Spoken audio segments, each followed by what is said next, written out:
मैं आपसे वोट मांगने नहीं आया, मैं आपसे हाथ जोड़ के इस देश को बचाने की अपील करने के लिए आया हूं।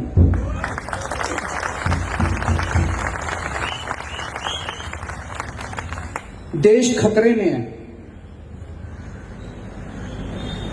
अगर मोदी जी और अमित शाह जी की जोड़ी दोबारा इस देश के अंदर आ गई, अगर मोदी जी दोबारा भारत के प्रधानमंत्री बन गए, तो दोस्तों ये देश भी नहीं बचेगा, इस देश का कॉन्स्टिट्यूशन भी नहीं बचेगा, कोई सेक्युलर स्ट्रक्चर नहीं बचेगा इस देश का।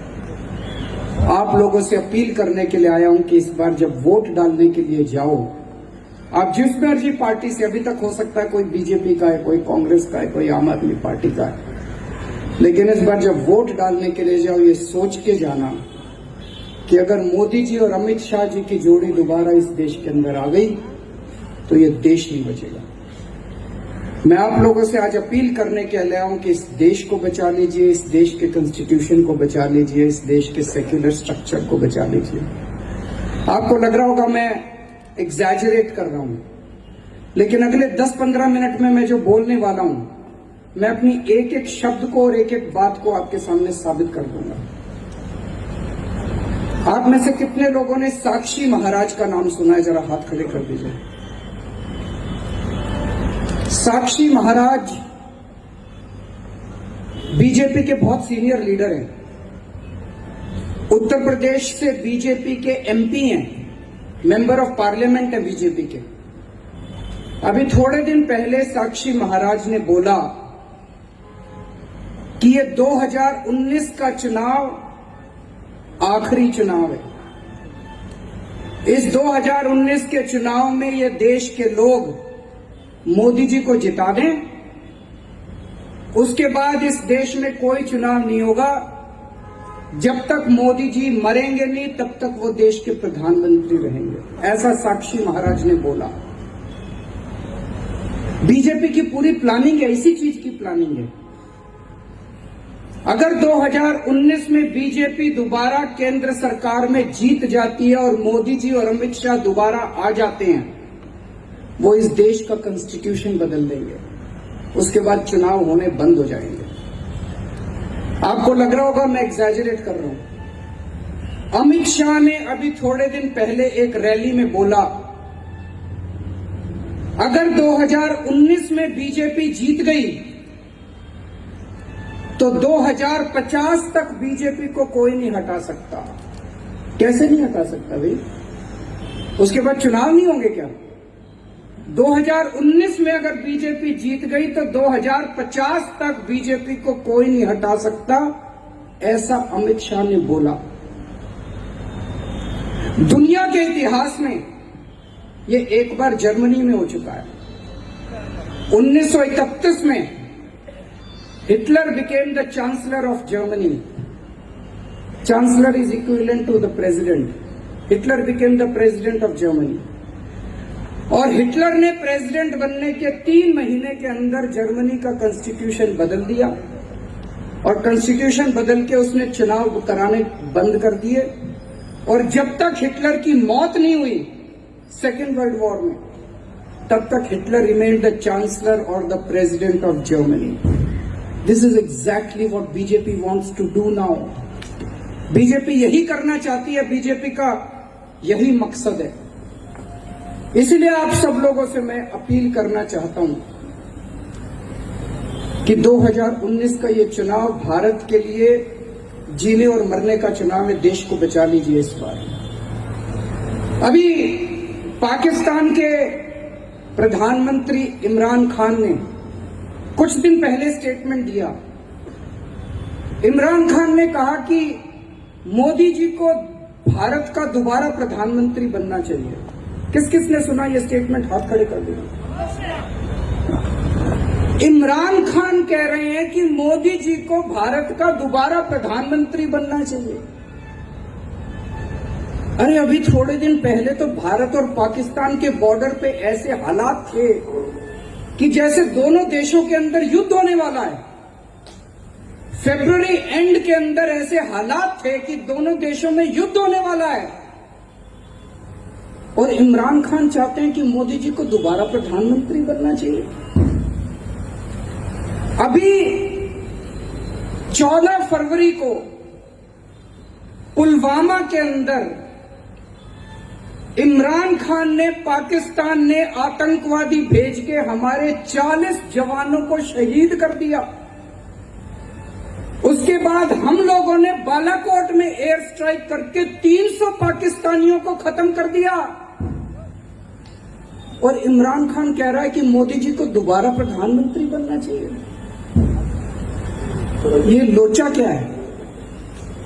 ये मोदी जी और इमरान खान के बीच में चल क्या रहा है?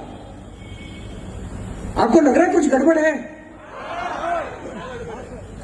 कुछ गड़बड़ लग रही है? मेरे को समझ नहीं आ रहा कि भारत और पाकिस्तान में युद्ध जैसी स्थिति थी अभी 4 हफ्ते पहले। दोनों देश एक दूसरे से बिल्कुल लड़ने वाले थे। हमने उनके घर में घुस के 300, हमारी सेनाओं ने 300 पाकिस्तानियों को मार दिया। इमरान खान कह रहा है कि मोदी जी को दोबारा प्रधान, क्या दोस्ती क्या दोनों? क्यों कह रहा है? इमरान खान को क्यों पड़ी है? इमरान खान पाकिस्तान क्यों चाहता है कि मोदी जी दोबारा प्रधानमंत्री बने? क्यों चाहता है पाकिस्तान? दोनों टेररिस्ट हैं। 2 साल पहले पठानकोट का नाम सुना आप लोगों ने? पंजाब के अंदर एक पठानकोट जगह, पठानकोट में हमारा एयर बेस है, एयर फोर्स का एक बेस है, बहुत इंपॉर्टेंट एयर फोर्स का बेस है हमारा इंडिया का। 2 साल पहले पाकिस्तान की ISI is their intelligence agency. It is less of an intelligence agency, it is more of a terrorist organisation. ISI ने, पाकिस्तान ने पठानकोट के अंदर हमारे एयरफोर्स के बेस के अंदर टेररिस्ट हमला करवाया, टेररिस्ट अटैक करवाया। पाकिस्तान के भेजे हुए टेररिस्ट हमारे एयरफोर्स बेस में घुसे और अंदर बम फोड़ के सारा एयरफोर्स का बेस तहस नहस करके भाग गए या मर गए। They were most of them were suicide bombers. And you know what happened after that? Modi ji ने चिट्ठी लिख के ISI को उसकी जांच करने के लिए बुलाया। Can you believe it? आज तक भारत के 70 साल की हिस्ट्री में ऐसा नहीं हुआ। ये लोग कहते हैं हम बहुत स्ट्रांग लीडर है, बहुत स्ट्रांग सरकार है। 70 साल में बहुत कमजोर सरकारें भी रही। There were many weak governments also, but no government did what Modi ji did. Modi ji ने ISI को चिट्ठी लिख के बुलाया, आप आके जांच कीजिए। ISI आई, ISI पूरे एयरफोर्स बेस में दोबारा घूम के गई, सारी फोटो वोटो सब ले गई और ISI ने जाके वापस पाकिस्तान को क्लीन चिट दे दी कि पाकिस्तान ने और ISI ने हमला नहीं करवाया। पाकिस्तान को इससे अच्छा प्रधानमंत्री भारत का मिल सकता है क्या? खुद ही आतंकवादी हमला करवाते हैं पाकिस्तान वाले और भारत का प्रधानमंत्री उन्हीं को बुला लेता कि आ जाओ जांच कर लो और वो अपने आप को क्लीन चिट दे देते हैं। इससे अच्छा भारत का प्रधानमंत्री पाकिस्तान को तो नहीं मिल सकता। गलत तो नहीं कह रहा? Do I have a point? 70 साल पहले हमारा देश आजाद हुआ। 1947 में हमारा देश आजाद हुआ, एक हिंदुस्तान बना, एक पाकिस्तान बना। तब से दोनों देशों के बीच दुश्मनी चल रही है। अच्छी बात नहीं है दुश्मनी, लेकिन चल रही है हिस्टोरिकली। जब से हमारा देश आजाद हुआ, पाकिस्तान का एक ही मकसद है, कैसे भारत को कमजोर किया जाए, कैसे भारत को कमजोर किया जाए, कैसे भारत को तोड़ा जाए अंदर से, कैसे हिंदू और मुसलमानों के बीच झगड़े करवाए जाएं, कैसे हिंदू और क्रिश्चियंस के बीच झगड़े करवाए जाएं, कैसे इस जात को उस जात से लड़ाया जाए, कास्ट बेसिस पे झगड़े करवाए जाएं। पर दोस्तों, हमारे देश के लोग बहुत अच्छे हैं। 70 साल से पाकिस्तान कोशिश कर रहा है कि हमारे देश के अंदर लोगों को तोड़ो, हमारे देश के लोग टूटे नहीं, आपस में भाईचारा इतना स्ट्रांग है, हिंदू मुस्लिम सिख ईसाई।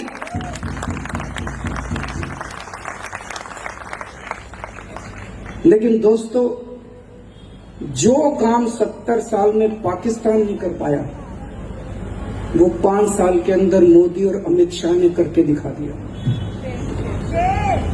पिछले 5 साल के अंदर मोदी जी और अमित शाह ने मिलके इस देश के लोगों के मन में जहर भर दिया है।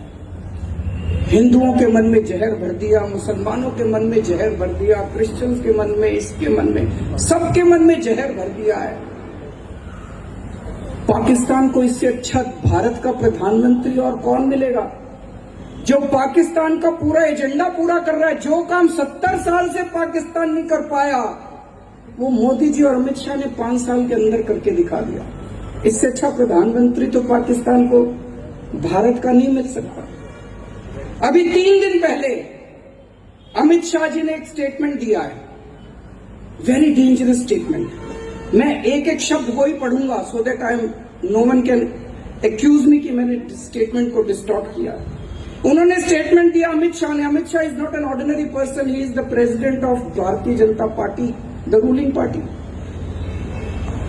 He has said if they come back to power again, we will remove every single infiltrator from the country except Buddhists, Hindus and Sikhs. हम इस देश से हर इन्फिल्ट्रेटर को हटा देंगे, हिंदू, बुद्धिस्ट और सिखों को छोड़ के। अमित शाह की नजरों में इस देश में रहने वाला हर क्रिश्चियन इन्फिल्ट्रेटर है।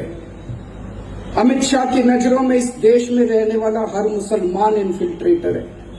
अमित शाह की नजरों में इस देश में रहने वाला हर पारसी इन्फिल्ट्रेटर है।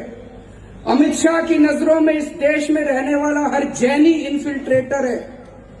और अमित शाह खुलेआम चुनाव की रैलियों में बोल रहा है कि अगर उनकी सरकार आ गई तो इन 3 धर्मों को छोड़ के बुद्धिस्ट, हिंदूज एंड सिख्स, वो सारे लोगों को हटा देंगे। बड़ा डेंजरस स्टेटमेंट है। मैं ये सोच रहा था, मैं आज इस मंच के जरिए यहां सारा मीडिया, मैं चाहता हूं कि मीडिया इसको अच्छे से छापे कल। मैं अमित शाह जी से पूछना चाहता हूं, let us take the example of Goa. Goa के अंदर 15 लाख की आबादी है। 15 लाख में आई एम टोल्ड 28% क्रिश्चियंस हैं और 11% मुस्लिम्स हैं, लगभग 40%। 6 lakh minorities are there. Amit Shah ji Goa में इसको कैसे इंप्लीमेंट करने जा रहे हैं? इन 6 लाख लोगों का क्या करेंगे अमित शाह? इन 6 लाख लोगों को समुद्र में फेंकेंगे? इन 6 लाख लोगों का कत्ल करवाएंगे? इन 6 लाख लोगों की मॉब लिंचिंग करवाएंगे? क्या करेंगे अमित शाह? दंगे करवाएंगे? आज यहां पे आपके बीच में बहुत सारे हिंदू भी बैठे होंगे। मैं उन हिंदुओं से पूछना चाहता हूं, क्या आप ऐसा समाज चाहते हैं जहां पे कल दंगे हों? क्या आप ऐसा समाज, ऐसा गोवा चाहते हैं जहां पे हिंदू और क्रिश्चियंस के दंगे हों? क्या आप ऐसा समाज चाहते हैं जहां पे हिंदू और मुसलमानों के दंगे हों? क्या इससे गोवा की प्रगति होगी? आप सारे शांति से जीना चाहते हैं ना? शांति से जी के अपने परिवार को पालना चाहते हैं ना? अपने बच्चों को पालना चाहते हैं ना? आपको जॉब चाहिए ना? आपको स्कूल चाहिए, कॉलेज चाहिए, रोड्स चाहिए, इंफ्रास्ट्रक्चर चाहिए हम लोगों को। हमें ये दंगे नहीं चाहिए। अमित शाह खुलेआम बोल रहे हैं, पूरे देश के अंदर घूम घूम के बोल रहे हैं, अगर उनकी सरकार दोबारा आई तो इन 3 धर्मों के अलावा बाकी सारे धर्मों के लोगों को खत्म कर दिया। पाकिस्तान भी यही चाहता है, यही पाकिस्तान का एजेंडा है। और इसीलिए पाकिस्तान के प्रधानमंत्री इमरान खान कह रहे हैं, मोदी जी को वोट दो। पाकिस्तान के प्रधानमंत्री खुल के प्रचार कर रहे हैं कि अगला प्रधानमंत्री मोदी होना चाहिए। दोस्तों, अब लोग क्वेश्चन पूछ रहे हैं। जब से इमरान खान का स्टेटमेंट आया, लोग क्वेश्चन पूछ रहे हैं। लोग पूछ रहे हैं, ये 14 फरवरी को पुलवामा में जो इमरान खान ने आतंकवादी हमला करवाया था, हमारे 40 जवान शहीद हो गए। हमारे 40 बहादुर सिपाही शहीद हो गए। चुनाव के 2 महीने पहले इमरान खान ने पुलवामा में आतंकवादी हमला क्यों करवाया था? चुनाव के 2 महीने पहले इमरान खान ने पुलवामा के अंदर आतंकवादी हमला क्यों करवाया था? और आज मोदी जी पूरे देश में घूम घूम के क्या कह रहे हैं? हमने अंदर घुस के मारा। आज मोदी जी ये नहीं कह रहे मैंने 5 साल में इतने जॉब्स दिए। आज मोदी जी ये नहीं कह रहे पूरे देश में घूम के मैंने 5 साल के अंदर स्कूल बनवाए, कॉलेज बनवाए, रोड्स बनवाए, ये काम किया, वो काम किया। एक ही चीज मोदी जी पूरे देश में घूम घूम के कह रहे हैं, हमने उनके घर में घुस के मारा। अरे जिनके घर में तुमने घुस के मारा वो कह रहे हैं मोदी मोदी मोदी।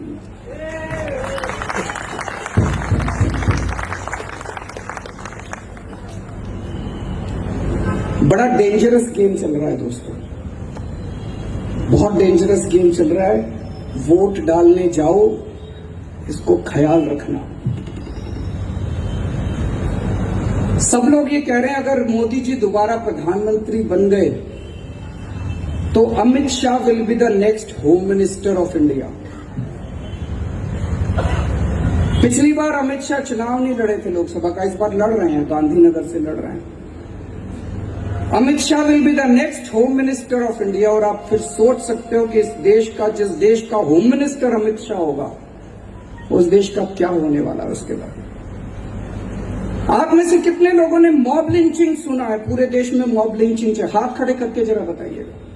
और कितने लोगों ने वीडियोस देखे हैं मॉब लिंचिंग के जो सोशल मीडिया पे चल रहे हैं? क्या है ये मॉब लिंचिंग? ये मॉब लिंचिंग नहीं है, ये ऑर्गेनाइज्ड मर्डर है। ये ऐसा नहीं कि 100-200 लोग सड़क के ऊपर अचानक किसी को मारा। आपने कभी मारा किसी को? भारत के लोग शांति प्रिय लोग हैं, भारत के लोग पीस लविंग लोग हैं, चाहे किसी भी धर्म के हो, किसी भी जात के हो। कोई नहीं लड़ना मरना चाहता, सब अपने बच्चे पालना चाहते हैं, परिवार में सुख शांति से ये जिंदगी जीना चाहते हैं। तो ये कहां से आ जाते हैं ये मॉब जो किसी की जान ले लेते हैं? और हर बार कोई बहाना कहते हैं, कोई गाय लेके जा रहा था उसकी मॉब लिंचिंग कर दी, कोई कुछ कर रहा था उसकी मॉब लिंचिंग कर दी। दोस्तों अभी तक गोवा इज फॉर्चुनेट, गोवा में अभी मॉब लिंचिंग नहीं हुई है, नहीं हुई ना, गोवा में नहीं हुई है। पर अगर अमित शाह देश का होम मिनिस्टर बन गया तो पूरे देश के अंदर मॉब लिंचिंग होगी, पूरे देश के अंदर। और आप सोच के देखो कि अगर गोवा में 3 मॉब लिंचिंग हो गई तो टूरिस्ट तो आना बंद कर देंगे। टूरिस्ट ऐसी जगह नहीं जाते जहां इस किस्म की घटनाएं घटती हैं। गलत तो नहीं कह रहा हूं मैं? टूरिस्ट गोवा से आना बंद कर देंगे और गोवा की इकोनॉमी का क्या होगा, आपकी दुकानों का क्या होगा, आपकी जॉब्स का क्या होगा, आप सोच सकते हो उसके बाद। दोस्तों इसीलिए आज मैं दिल्ली से आया हूं आप लोगों से अपील करने के लिए, इस देश को बचा लीजिए। 2019 का चुनाव बहुत इंपॉर्टेंट चुनाव है, इस देश को बचा लीजिए, इस देश के संविधान को बचा लीजिए। एल्विस गोम्स, इसको आप सब लोग जानते हैं, जानते नहीं जानते सब लोग? अच्छा अफसर था कि नहीं था? अच्छा आदमी है, अच्छा लीडर है, जोर से बोलिए। अभी मेरे को बताया गया कि 3 एक श्रीपद नायक आपके एमपी हैं, नरेंद्र सायवेकर और एक विनय जी, 3 एमपी हैं आपके। आपसे पूछना चाहता हूं अगर इन्होंने पार्लियामेंट के अंदर आपके लिए एक कभी कोई इशू उठाया हो गोवा के लोगों के लिए, कभी इन तीनों ने अगर आपके लिए एक भी इशू उठाया हो, मैं आज आपको ये गारंटी दे सकता हूं कि अगर एल्विस गोम्स आपका एमपी बनता है, प्रदीप आपके एमपी बनते हैं, तो संसद के अंदर गोवा गूंजेगा।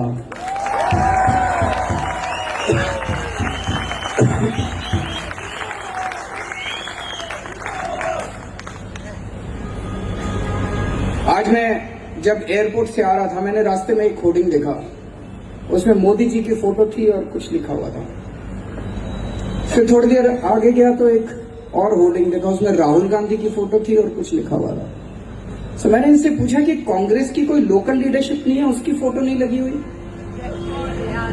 मैंने इनसे पूछा बीजेपी की कोई लोकल लीडरशिप नहीं है, उसकी फोटो नहीं लगी हुई?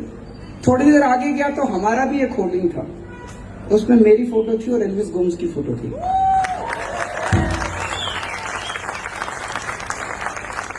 हमारी पार्टी दिल्ली से नहीं चलती, हमारी पार्टी गोवा की पार्टी गोवा से चलती है। कांग्रेस पार्टी दिल्ली से चलती है, बीजेपी पार्टी दिल्ली से चलती है। इसलिए अगर आप श्रीपद नायक को वोट दोगे या अगर आप नरेंद्र जी को या विनय जी को वोट दोगे तो वो आपकी सेवा नहीं करेंगे, वो मोदी जी की सेवा करेंगे। उनकी हिम्मत नहीं है जो मोदी जी अगर कुछ कह दे तो उनके खिलाफ कुछ बोले। वो आपकी आवाज नहीं उठाएंगे संसद के अंदर, वो मोदी जी की आवाज उठाएंगे। तो अगली बार वोट डालने के लिए जाओ, जैसे दिल्ली के लोगों ने एक पॉलिटिकल रेवोल्यूशन किया, नई नई पार्टी थी आम आदमी पार्टी, कोई जानता नहीं था। हम आप में से एक हैं, we are one of you. हम नेता नहीं है, मेरे पिताजी भी नेता नहीं थे, मेरी माताजी भी, मेरे मामा दादा नाना नानी, कोई परिवार में कोई पॉलिटिक्स में था ही नहीं। पहली बार आए आप ही की तरह, कल तक हम आप ही की तरह थे, आप ही में से निकल के आए हैं क्योंकि मजबूरी थी देश को बचाने की। इसलिए एक आम आदमी की समस्या को समझते हैं। दिल्ली के अंदर आज जितने काम चल रहे हैं, एजुकेशन के अंदर रेवोल्यूशन हो गया, हेल्थ के अंदर रेवोल्यूशन हो गया, बिजली, पानी, roads, streets, sewer system, water system, इतनी चीजों के अंदर अब रेवोल्यूशन जस्ट इन 4 years। अब गोवा की बारी है, अब आप लोगों की बारी है। तो इस बार जैसे दिल्ली के लोगों ने बीजेपी और कांग्रेस दोनों पार्टियों को खत्म करके आम आदमी पार्टी को वोट दिया था, मैं उम्मीद करता हूं कि गोवा के लोग भी इस बार आम आदमी पार्टी को वोट देके उनको पार्लियामेंट के अंदर भेजेंगे। जैसे दिल्ली में हमने, दिल्ली गवर्नमेंट ने एक नया इतिहास रचा है, मैं आपको यकीन दिलाता हूं एल्विस और उसकी टीम पार्लियामेंट के अंदर जिस तरह से गोवा के मुद्दे उठाएंगे, that will be historical friends. बहुत बहुत शुक्रिया, थैंक यू सो मच।